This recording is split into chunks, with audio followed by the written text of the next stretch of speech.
October 7-ാം തീയതി ഭീകരവാദികൾ ഇസ്രായേലിൽ ആക്രമണം ചെയ്തു. 1400 വ്യക്തികളെ കൊന്നു. 200 ആൾക്കാരെ ഹോസ്റ്റേജായി എടുത്തു.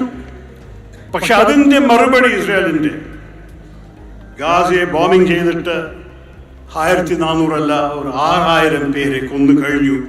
ബോംബിംഗ് നിർത്തിയിട്ടില്ല. ഇതാണ് നമ്മൾ കാണുന്നത്. അപ്പോ ഒരു കാര്യം ഞാൻ നേരിട്ട് പറയട്ടെ, പലവരും ആ ഭീകരവാദികൾ നിരപരാധിയായ കുഞ്ഞുങ്ങളെയും ഭാര്യകളെയും കൊന്നപ്പോൾ, സ്ത്രീകളെ കൊന്നപ്പോൾ ലോകം അവരെ കണ്ടം ചെയ്തു.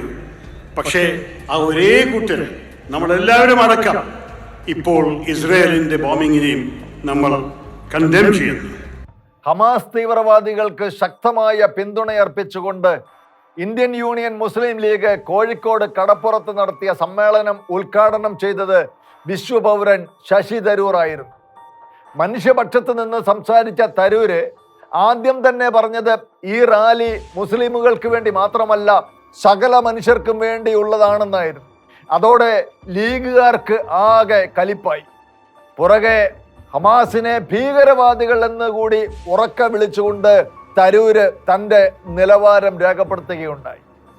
പലസ്തീനിൽ ദുരിതം അനുഭവിക്കുന്നവർക്കൊപ്പം തന്നെയാണ് താനെന്ന് ആണയിട്ട് തരൂർ പറഞ്ഞുവെങ്കിലും ഇസ്ലാമിക മത തീവ്രവാദ ചിന്തകളാൽ മുഴുകിയിരുന്നവരുടെ ചെവിയിൽ അതൊന്നും കയറിയില്ല.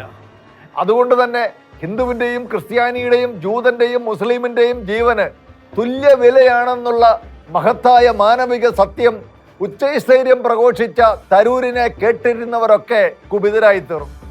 ലീഗിലെ മൂത്ത മതേതരവാദി മുനീർ അതിനെതിരെ കുപിതനായി ആദ്യം പ്രതികരിച്ചുവെങ്കിലും കുഞ്ഞാലിക്കുട്ടി തരൂരിനെ പിന്തുണച്ചും രംഗത്തെത്തി. പക്ഷേ CPM-കാർക്കാണ് അത് ഇസ്ലാമിസ്റ്റുകളെക്കാൾ കലിപ്പായി പോയത്.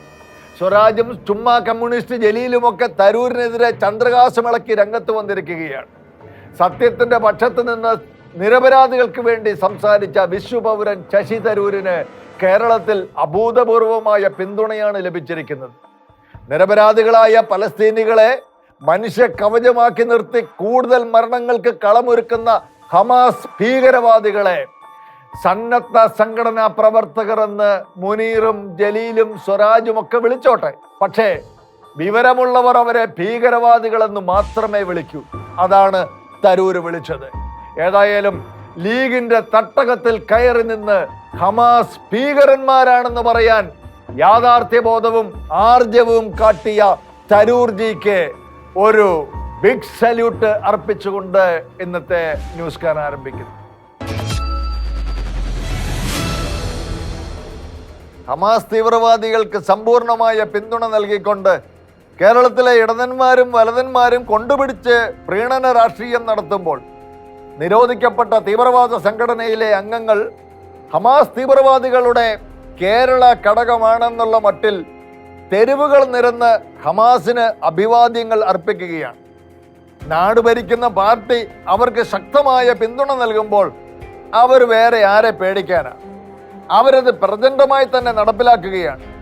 ഒരു ധാർമ്മിക ബോധവുമില്ലാത്ത വിധത്തിൽ ഹമാസ് തീവ്രവാദികളെ പിന്തുണയ്ക്കാൻ ഇവർക്കൊക്കെ സ്വാതന്ത്ര്യമുണ്ടെങ്കിൽ ഹമാസ് തീവ്രവാദികളെ അപലപിക്കാനും ഇസ്രായേലിന് പിന്തുണയർപ്പിക്കാനും മറ്റുള്ളവർക്കും സ്വാതന്ത്ര്യമുണ്ട്.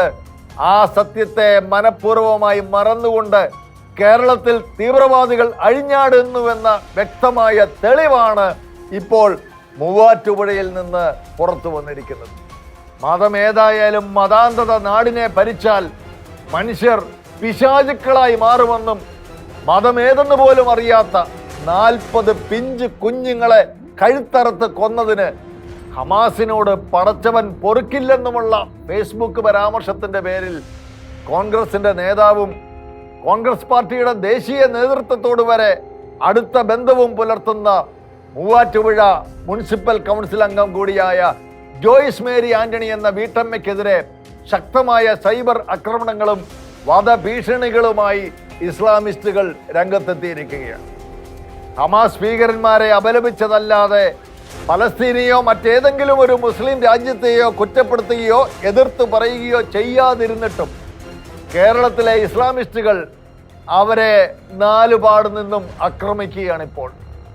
വിധവയും 2 മക്കളുടെ അമ്മയുമായ ഈ സഹോദരി വിഭാഗീയതയ്ക്ക് വഴിമരുന്നിടുന്ന ഒരു വാക്ക് പോലും പറയാതിരുന്നിട്ടും ഇസ്ലാമിക വിഭാഗത്തിലെ ചിലരെ അവർക്കെതിരെ നടത്തിയ വ്യക്തി ആക്ഷേപത്തിലും ഭീഷണിയിലും മനംനൊന്ത് പൊതുസമൂഹത്തിന്റെ മുൻപിലേക്ക് ഫേസ്ബുക്ക് ലൈവിലൂടെ വന്ന് തുറന്നു പറഞ്ഞ കേരളത്തിന്റെ വർത്തമാനകാല ദുരവസ്ഥയ്ക്ക് ദൃഷ്ടാന്തമായി അത് മാറിയിരിക്കുകയാണ്. ഇതിനു ശേഷം ഞാൻ അഭിമുഖീകരിച്ച പ്രശ്നങ്ങൾ എന്ന് പറയുന്നത് നിങ്ങൾക്കൊന്നും ചിന്തിക്കാൻ കഴിയത്തില്ലാത്ത അത്രയും വലിയ പ്രഷറിലൂടെയാണ് ഞാൻ പോകുന്നത്.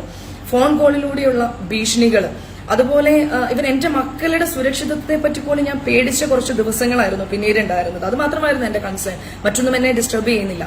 അപ്പോൾ എന്റെ മക്കളുടെ ഭാവി, അവരുടെ സുരക്ഷിതത്വം മാത്രമാണ് ഒരു അമ്മ എന്നുള്ള നിലയിൽ എന്റെ കൺസേൺ. അതിനപ്പുറത്തേക്ക് ഞാൻ യാതൊന്നും ഞാൻ ചിന്തിച്ചിട്ടില്ല. കൊച്ചു കുട്ടികളെ പട്ടിക്കൂട്ടിലിട്ട് തട്ടിക്കൊണ്ടുപോയി കഴുത്തറത്ത് കൊന്ന ഹമാസിന്റെ കൊടും ക്രൂരതയെ 2 മക്കളുടെ അമ്മ എന്ന നിലയിൽ അപലപിച്ചു എന്ന കുറ്റത്തിന് ദിവസങ്ങളായി ഇസ്ലാമിസ്റ്റുകളിൽ നിന്ന് ശക്തമായ ഭീഷണി നേരിടുന്ന ആ സഹോദരി തൻ്റെ മക്കളുടെ സുരക്ഷിതത്വത്തെക്കുറിച്ച് ഹൃദയം പൊട്ടിയാണ് കേരളത്തിലെ പൊതുസമൂഹത്തോട് ഇപ്പോൾ പ്രതികരിച്ചത്. ഹമാസിന്റെ കണ്ണിൽ ചോരയില്ലാത്ത ക്രൂരതകൾ കാണണമെങ്കിൽ ഇസ്രായേലിലെ നാഷണൽ സെന്റർ ഓഫ് ഫോറൻസിക് മെഡിസിനിലെത്തിയ മൃതദേഹങ്ങൾ മാത്രം കണ്ടാൽ മതിയാകും. ഇവിടെ പരിശോധനയ്ക്കെത്തിച്ച ഭൂരിഭാഗം മൃതദേഹങ്ങളും തിരിച്ചറിയാൻ പോലും സാധിക്കാത്ത വിധത്തിൽ ചിന്നിച്ചെതറിയതോ വികൃതമാക്കപ്പെട്ടവയോ കത്തിക്കരിഞ്ഞ നിലയിലുള്ളതോ മൃഗീയമായി ബലാത്സംഗം ചെയ്യപ്പെട്ടവയോ ആയിരുന്നു. ചില മൃതദേഹങ്ങളിൽ ആയുധങ്ങൾ തുളച്ചു കയറ്റിയിട്ടുണ്ട്. തലയില്ലാത്ത രീതിയിലുള്ള മൃതദേഹങ്ങളും ഈ കൂട്ടത്തിലുണ്ട്.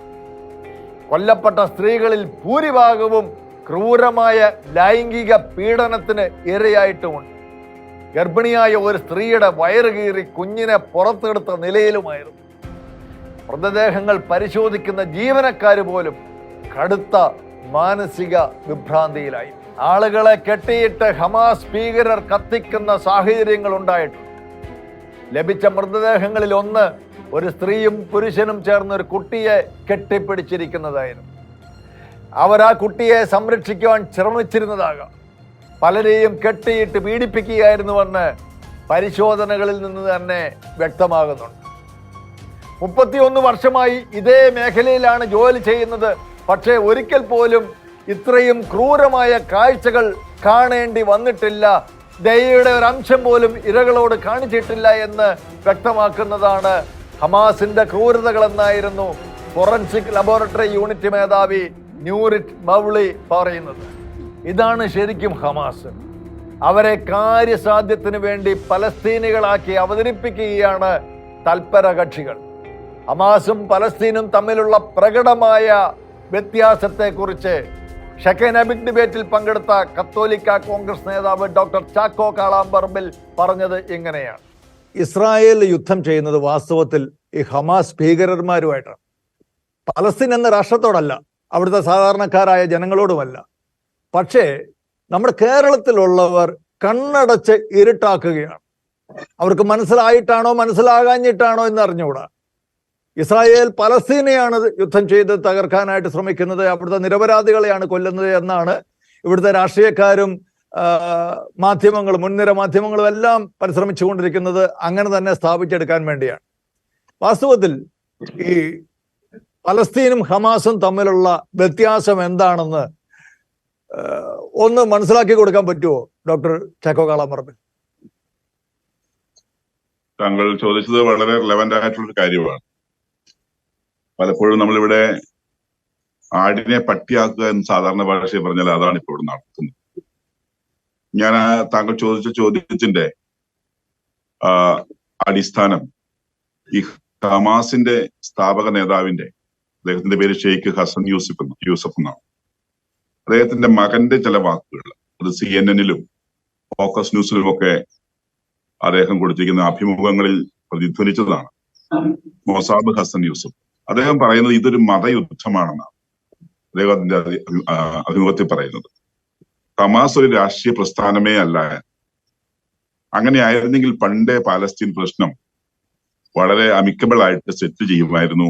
പക്ഷേ ഇതൊരു മതപ്രസ്ഥാനമാണ്. ഇദ്ദേഹം പറഞ്ഞതനുസരിച്ച് ലോകം മുഴുവനും, ഈ ഒരു രാജ്യത്തിൽ നിന്ന് ലോകം മുഴുവനിലേക്കും പടരാനുള്ള ഒരു മതരാഷ്ട്രം, ഒരു ഇസ്ലാമിക രാഷ്ട്രം വളർത്താനുള്ള ഈ ഭീകരപ്രവർത്തനങ്ങളെ എന്തുകൊണ്ടാണ് ഇവിടുത്തെ ജനങ്ങൾ തിരിച്ചറിയാതെ പോകുന്നത്? അല്ലെങ്കിൽ ഇവിടുത്തെ ബുദ്ധിജീവികളോ സാംസ്കാരിക നായകരോ രാഷ്ട്രീയ പ്രസ്ഥാനങ്ങളോ ഇവിടുത്തെ അന്തിച്ചർച്ചകളിൽ ഇരിക്കുന്ന ചർച്ചക്കാരോ തിരിച്ചറിയാതെ പോകുന്നത് എന്നുള്ളത് എനിക്ക് അതിശയം തോന്നാറുണ്ട്. നമ്മള് നന്മയെ തിന്മയായി, തിന്മയെ നന്മയായി ചിത്രീകരിക്കുന്ന സമൂഹത്തിലാണ് ജീവിച്ചുകൊണ്ടിരിക്കുന്നത് എന്നുള്ളത് എന്നെ അതിശയപ്പെടുത്തുന്നുണ്ട്. വാസ്തവത്തിൽ ഈ തിന്മ തിന്മയാണെന്ന് പറയാൻ ആർജവമുള്ളവരില്ലാത്ത ഒരു സമൂഹമായി നമ്മൾ മാറിക്കൊണ്ടിരിക്കും. ഇസ്രായേലിലെ ഹമാസിന്റെ ഭീകരമുഖത്തേക്കാൾ വലിയ ഒരു ഭീകരമുഖം കേരളത്തിന്റെ സമൂഹത്തിന് കൽപ്പിച്ചെള്ളാൻ പറ്റുന്ന വിധത്തിൽ ഇവിടുത്തെ രാഷ്ട്രീയ പ്രസ്ഥാനങ്ങളിൽ ചിലതും, ഇവിടെ മതപ്രസ്ഥാനങ്ങളിൽ ചിലതും, അല്ലെങ്കിൽ ഇവിടുത്തെ മാധ്യമങ്ങളിൽ ചിലതുമൊക്കെ അതിന്റെ വക്താക്കളായി മാറുന്നു എന്ന് പറയുമ്പോൾ നമ്മൾ കേരളത്തിന്റെ ഭാവിയെക്കുറിച്ച് ആശങ്കയുള്ളവരാകും തീർച്ചയായും. ഈ മനുഷ്യ പിശാചുകളെ അപലപിച്ചതാണോ മൂവാറ്റുപുഴയിലെ വീട്ടമ്മ ജോയ്സ് മേരി ചെയ്ത കുറ്റം? ഈ കാര്യത്തിൽ എന്താണ് ജോയ്സിന്റെ പാർട്ടി നേതാക്കൾ ആരും ഇതുവരെ പ്രതികരിക്കാത്തത്? നിങ്ങൾക്ക് ഒരു വിഭാഗത്തിന്റെ വോട്ട് മാത്രം മതിയോ? പാർട്ടിക്ക് വേണ്ടി പ്രവർത്തിക്കുന്ന പ്രവർത്തകരുടെ ജീവന്റെ കാര്യത്തിൽ എന്താണ് കോൺഗ്രസിന് ഇത്ര കടുത്ത ഉദാസീനത? കേരളത്തിലെ മുഖ്യധാരാ മാധ്യമങ്ങളെല്ലാം ആകുന്നത്ര ശക്തമായി ഇഗ്നോർ ചെയ്ത ഈ വാർത്ത സെക്കൻഡ് ബിഗ് ഡിബേറ്റ് ചർച്ച ചെയ്തപ്പോൾ അതിൽ പങ്കെടുത്ത ജോയ്സ് പറഞ്ഞത് ഇപ്രകാരമായിരുന്നു. ജോയ്സിന്റെ പൂർണ്ണമായ ബോധ്യത്തോടെയാണല്ലോ ആദ്യത്തെ പോസ്റ്റ് ഇട്ടത്. പിന്നെ അത് ഹൈഡ് ചെയ്യേണ്ടതായിട്ടുള്ള സാഹചര്യം എന്തായിരുന്നു? ആരുടെയെങ്കിലും പ്രഷർ എവിടെ നിന്നെങ്കിലും ഉണ്ടായിരുന്നു? പ്രഷർ നമ്മളെ മാനസികമായി ഞാൻ ഒരുപാട് അതിന് ശേഷം ഡൗൺ ആയിരുന്നു. കാരണം നമുക്കത് അത്രത്തോളം തന്നെ ഫോൺ കോളുകൾ വന്നു. അതുപോലെ എന്നോട് അടുപ്പമുള്ള വ്യക്തികളും എന്നെ വിളിച്ചിട്ട് പറഞ്ഞു അത് ഒന്ന് ഹൈഡ് ചെയ്യോ അല്ലെങ്കിൽ അത് ഡിലീറ്റ് ചെയ്യോ ചെയ്യണം എന്നുള്ള രീതിയിലേക്ക് പറഞ്ഞു. പിന്നെ വ്യക്തിപരമായി ആക്ഷേപിച്ചുകൊണ്ടുള്ള പോസ്റ്റുകൾ ഫേസ്ബുക്കിൽ പ്രത്യക്ഷപ്പെട്ടു. അതായത് ഞാൻ ഒരു ഇൻസിഡന്റിനെ ഞാൻ അപലപിച്ചപ്പോ അവര് എന്റെ പേഴ്സണൽ ലൈഫിനെ വരെ ഇല്ലാതാക്കുന്ന രീതിയിലുള്ള പോസ്റ്റുകളാണ് ഇട്ടത്. നമുക്കറിയാം ഇപ്പോഴത്തെ നിയമങ്ങൾ അനുശാസിക്കുന്നില്ല ഒരു സ്ത്രീയുടെ ഫോട്ടോ അവരുടെ പെർമിഷൻ കൂടാതെ ഷെയർ ചെയ്യാൻ പോകും. എന്റെ ഫോട്ടോ സഹിതമുള്ള പോസ്റ്റുകൾ ഫേസ്ബുക്കിലൊക്കെ പ്രത്യക്ഷപ്പെട്ടു. സ്വാഭാവികമായിട്ടും ഞാൻ ഒരു പൊതുപ്രവർത്തകയാണ്, എല്ലാം ശരിയാണ്. പക്ഷെ അതിനൊക്കെ അപ്പുറമായിട്ട് ഞാനൊരു സാധാരണ വീട്ടമ്മ കൂടിയാ, 2 മക്കളുണ്ട്, ഒരു വിഡോയാണ്. അങ്ങനെയുള്ള കാര്യങ്ങളും കൂടെ ഞാൻ കൺസിഡർ ചെയ്യണമല്ലോ. അപ്പം അത്തരത്തിലാണ് ഞാനത് ഹൈഡ് ചെയ്യാനുണ്ടായ ഒരു സാഹചര്യം. ഈ മക്കളെ ഓർത്ത് എനിക്ക് ഇപ്പോൾ ഭയമുണ്ട്, വളരെ അസ്വസ്ഥയാണ് ഞാൻ എന്ന് ആ ഫേസ്ബുക്ക് ലൈവിൽ ജോയ്സ് പറഞ്ഞിരുന്നു. എനിക്ക് ഇന്റർനാഷണൽ ഐഡിയലിസം, അതായത് അത് ഈ നമുക്ക് കോൾസ് വരെ നമുക്കറിയാം ആപ്ലിക്കേഷൻസ് ത്രൂ ജനറേറ്റ് ചെയ്യുന്ന കോളുകൾ ഉണ്ടാവുമല്ലോ. അതില് നമുക്ക് ഒരിക്കലും അവരുടെ ഐഡന്റിറ്റി നമുക്ക് കണ്ടെത്തുക ബുദ്ധിമുട്ടാണ്. ഇവൻ സൈബറിലുള്ളവരായിട്ടൊക്കെ ഡിസ്കസ് ചെയ്യുമ്പോൾ ഞാൻ മനസ്സിലാക്കുന്നത് അതാണ് നമുക്ക് ഐഡന്റിറ്റി. അതെ, അങ്ങനെ ആ വിധത്തിലുള്ള ഭീഷണികൾ എന്തെങ്കിലും ഉണ്ടായോ? ജോസഫ് മാഷിന്റെ കൈവെട്ടിയ നാടും കൂടെ ആണല്ലോ ഇത്.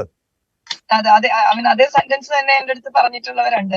അടുത്ത ജോസഫ് മാഷ് ആണ്, പിന്നെ അതുപോലെ എന്താ ജോസഫ് മാഷിന്റെ കൈവെട്ടിയെങ്കിൽ അടുത്തത് തലയാവും, അങ്ങനെയൊക്കെയുള്ള ഇതുണ്ട്. അപ്പൊ ഞാൻ അതിനെയൊക്കെ ചിരിച്ചു തള്ളിയതേ ഉള്ളൂ. അത് നിസ്സാരമായിട്ടായിരിക്കും, അവർ ആവേശം കൊണ്ട് പറയുന്നതായിരിക്കും എന്നുള്ള രീതിയിൽ ഞാൻ അതിനെ എടുക്കുകയായിരുന്നു. പക്ഷെ എപ്പോഴും ഒരു അമ്മ എന്നുള്ള നിലയിൽ മക്കളെ പറ്റി ചിന്തിക്കുന്ന, എസ്പെഷ്യലി ഒരു സിംഗിൾ മദർ എന്നുള്ള രീതിയിൽ, വിഡോ എന്നുള്ള രീതിയിൽ മക്കൾ എപ്പോഴും വലിയൊരു കൺസേൺ ആണ്.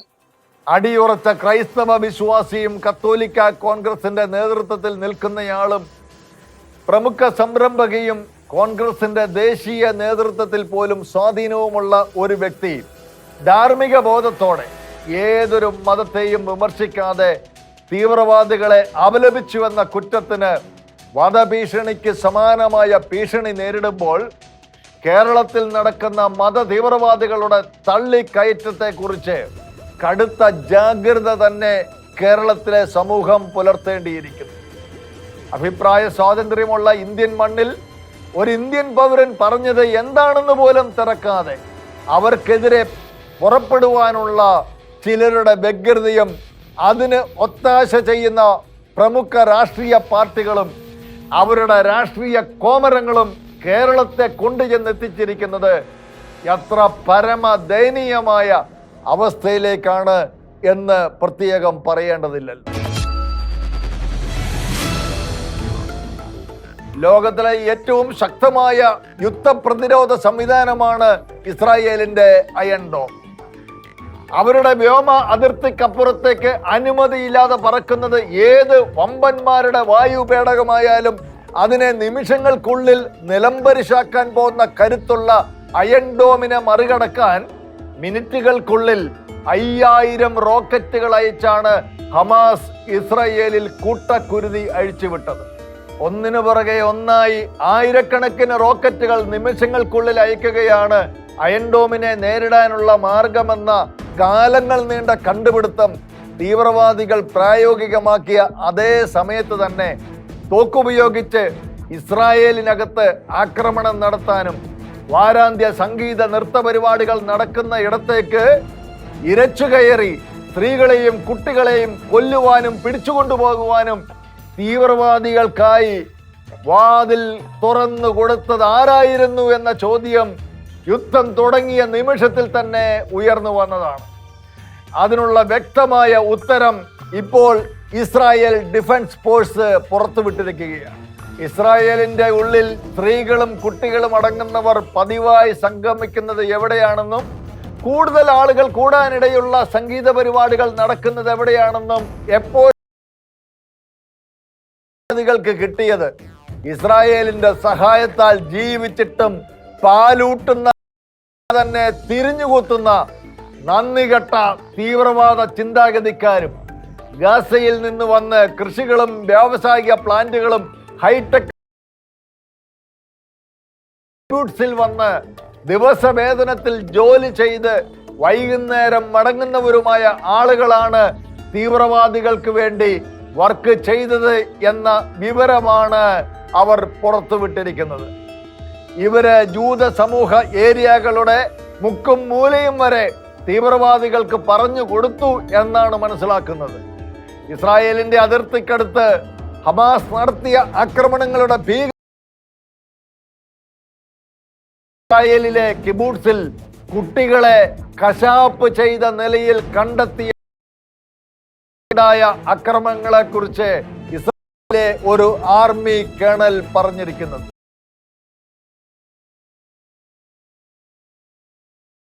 Babies, the mother, the fathers in the protection rooms, and how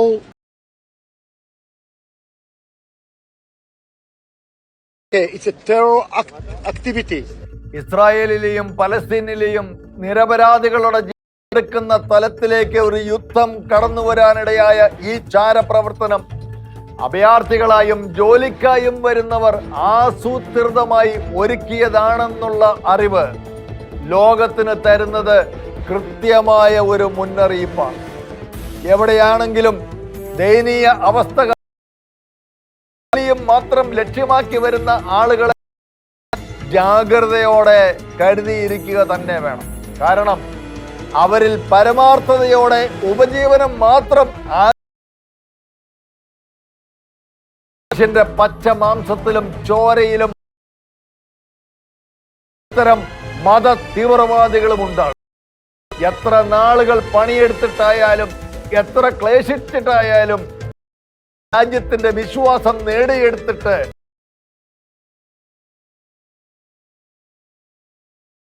വീഴ്ത്തി ആ രാജ്യത്തിന്റെ തീവ്രവാദികളുടെ തനി സ്വഭാവം അവർ കാണിക്കും. രാഷ്ട്രീയ ദുർമേധസ്സുകളും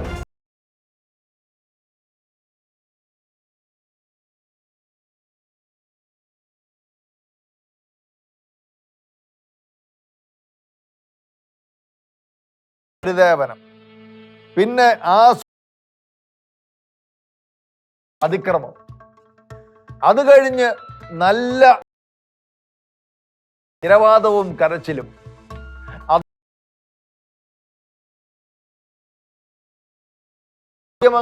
അത് കൊണ്ടുപിടിച്ച് ഒരു പ്രഹസനമാക്കും.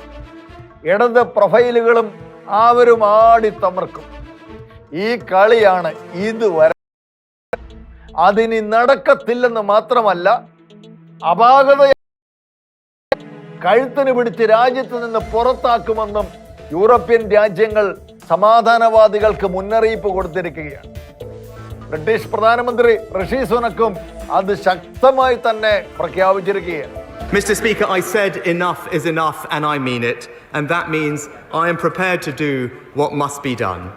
So early next year, we will introduce new legislation to make unambiguously clear that if you enter the UK illegally, you should not be able to remain here.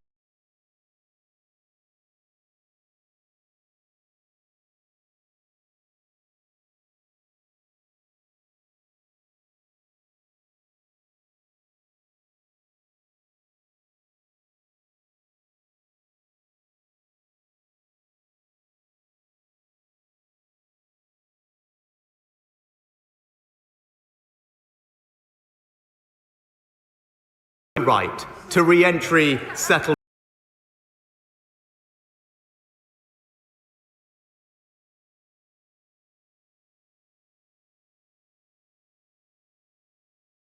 കുത്തിക്കൊലപ്പെടുത്തിയ 20-കാരനായ മുസ്ലിം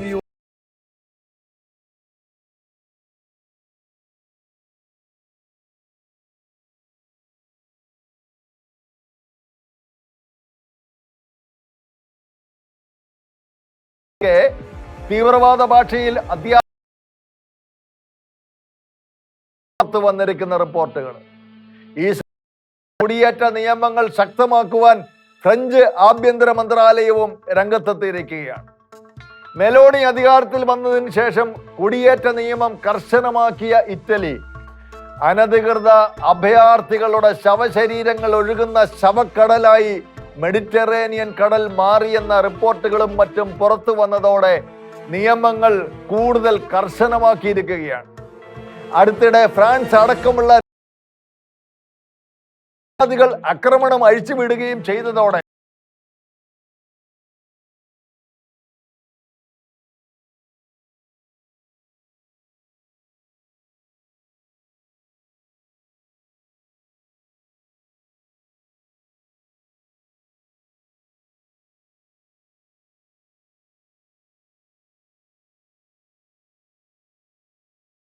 സൃഷ്ടിച്ച് അവിടുത്തെ ജനതയെ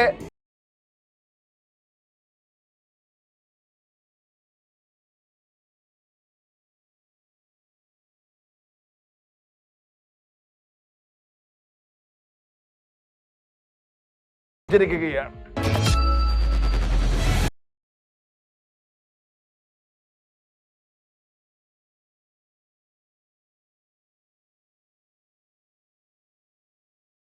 ആഘാതമേൽപ്പിച്ചിരിക്കുകയാണ്.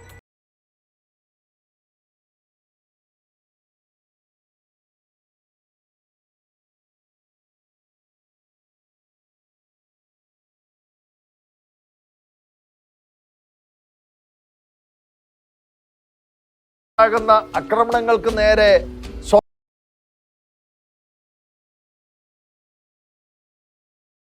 യൂറോപ്യൻ യൂണിയനും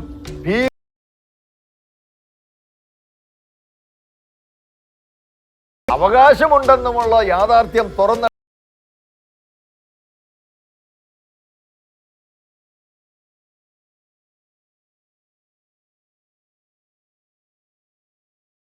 ഇന്ത്യയിലെ വിശേഷിച്ച് കേരളത്തിലെ കമ്മ്യൂണിസ്റ്റ് ശിംഗങ്ങളുടെ അന്തം പറിക്കുന്ന പ്രസ്താവന നടത്തിയത്.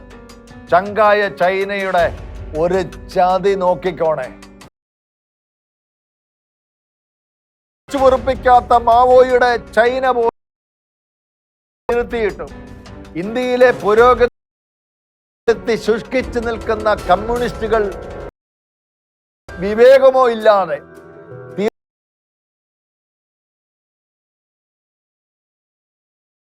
രാഷ്ട്രീയം തുടരുകയാണ്. സ്വരാജുമൊക്കെ പടച്ചുവിട്ട ആ ആക്രമണത്തിൽ വീടും ബന്ധുക്കളെയും നഷ്ടപ്പെട്ടുവെന്ന് പറയപ്പെടുന്ന പലസ്തീൻകാരെ യുവാവിനെയും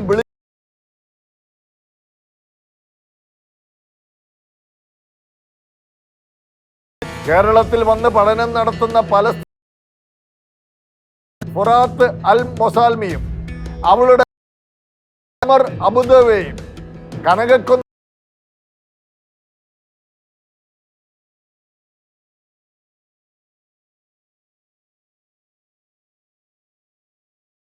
ബന്ധുക്കൾ മരണപ്പെട്ടു എന്ന വാർത്ത അറിഞ്ഞതോടെ അവർക്ക് ചടങ്ങിൽ പങ്കെടുക്കുവാനായിട്ട് സാധിച്ചില്ല.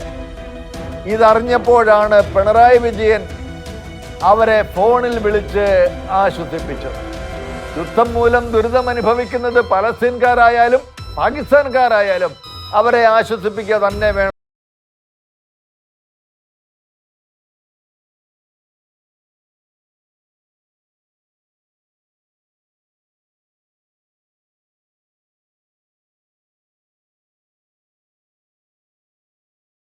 പിണറായി വിജയൻ ഇതിലൂടെ പ്രദർശിപ്പിച്ചത് ഇരട്ടത്താപ്പിന്റെ മുഖമാണ്. 2 വർഷം മുമ്പ് ഇടുക്കി ജില്ലക്കാരിയായ സൗമ്യ എന്ന നേഴ്സ് ഹമാസിന്റെ ഷെല്ലാക്രമണത്തിൽ ഇസ്രായേലിൽ കൊല്ലപ്പെട്ടപ്പോൾ അവരുടെ കുടുംബത്തെ നേരിട്ട് ആശ്വസിപ്പിച്ചില്ലെങ്കിലും ഫോണിൽ പോലും വിളിച്ച് ഒന്ന് സംസാരിക്കുവാൻ അദ്ദേഹം താല്പര്യം കാണിച്ചില്ലെന്ന് മാത്രമല്ല, അന്ന് നേഴ്സുമാർക്ക് ഐക്യദാർഢ്യം അർപ്പിച്ചുകൊണ്ട് പിണറായി ഇട്ട പോസ്റ്റിൽ നിന്ന് സൗമ്യയ്ക്ക് ആദരാഞ്ജലി അർപ്പിച്ച ഭാഗം ഡിലീറ്റ് ചെയ്യുക കൂടി ചെയ്യുകയുണ്ടായി.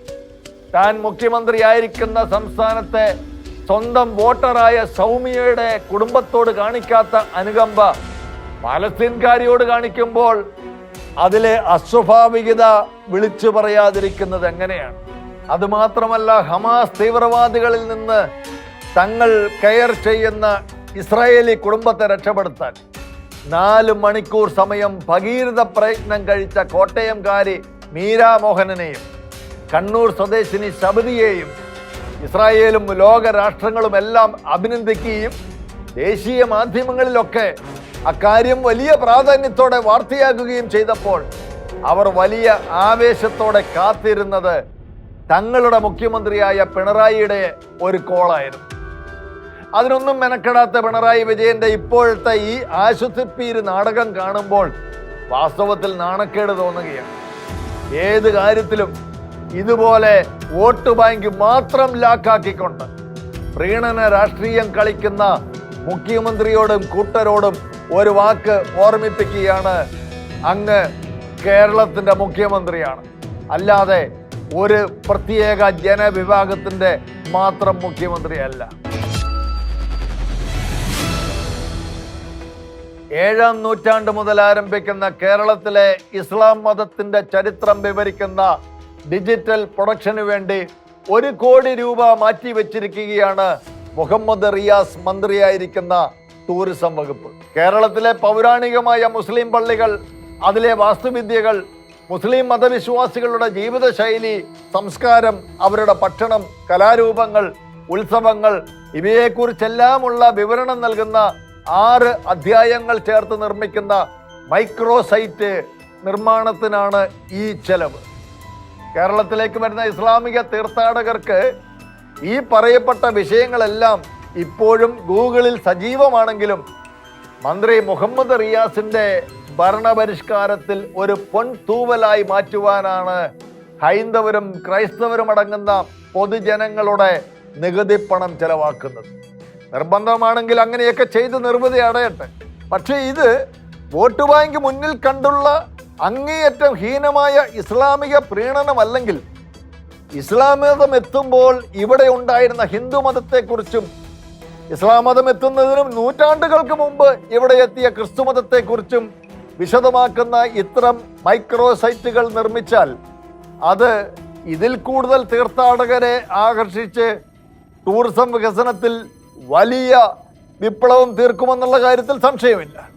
7ാം നൂറ്റാണ്ടിൽ കേരളത്തിലെത്തിയ മുസ്ലിമുകൾക്ക് പള്ളി ഉണ്ടാക്കുവാൻ കൊടുങ്ങല്ലൂർ ക്ഷേത്രത്തിന്റെ ഭാഗമായ കെട്ടിടങ്ങൾ അവർക്ക് വിട്ടുകൊടുത്ത തദ്ദേശീയരായ ഹിന്ദുക്കളുടെ പൗരാണിക ചരിത്രവും മുസ്ലിമുകൾ വരുന്നതിനും 6 നൂറ്റാണ്ടുകൾക്ക് പുറകിൽ ക്രിസ്തു ശിഷ്യനായ തോമാസ് ശ്ലീഹായിലൂടെ ആവിർഭവിച്ച ക്രൈസ്തവ ചരിത്രവും അവർ സ്ഥാപിച്ച പള്ളികളിലും മറ്റും അധിഷ്ഠിതമായ പൗരാണിക ക്രൈസ്തവ പാരമ്പര്യവും ലോകോത്തര തീർത്ഥാടകർക്ക് എന്താ പൊളിക്കുകയാണെന്ന് മാത്രമല്ല, അവര് ആവേശത്തോടെ അതൊക്കെ സ്വീകരിക്കുക തന്നെ ചെയ്യും. അതുമാത്രമല്ല, വിവിധ ക്രൈസ്തവ വിഭാഗങ്ങളുടെ ചരിത്രവും ഇങ്ങനെ മൈക്രോ സൈറ്റിലൂടെ എഴുതേണ്ടതല്ലേ പ്രിയ സാറേ? ന്യൂസ് കാൻ ഈ ആഴ്ച സമാപിക്കുന്നു. വീണ്ടും അടുത്ത ആഴ്ച ഇതേ ദിവസം ഇതേ സമയം.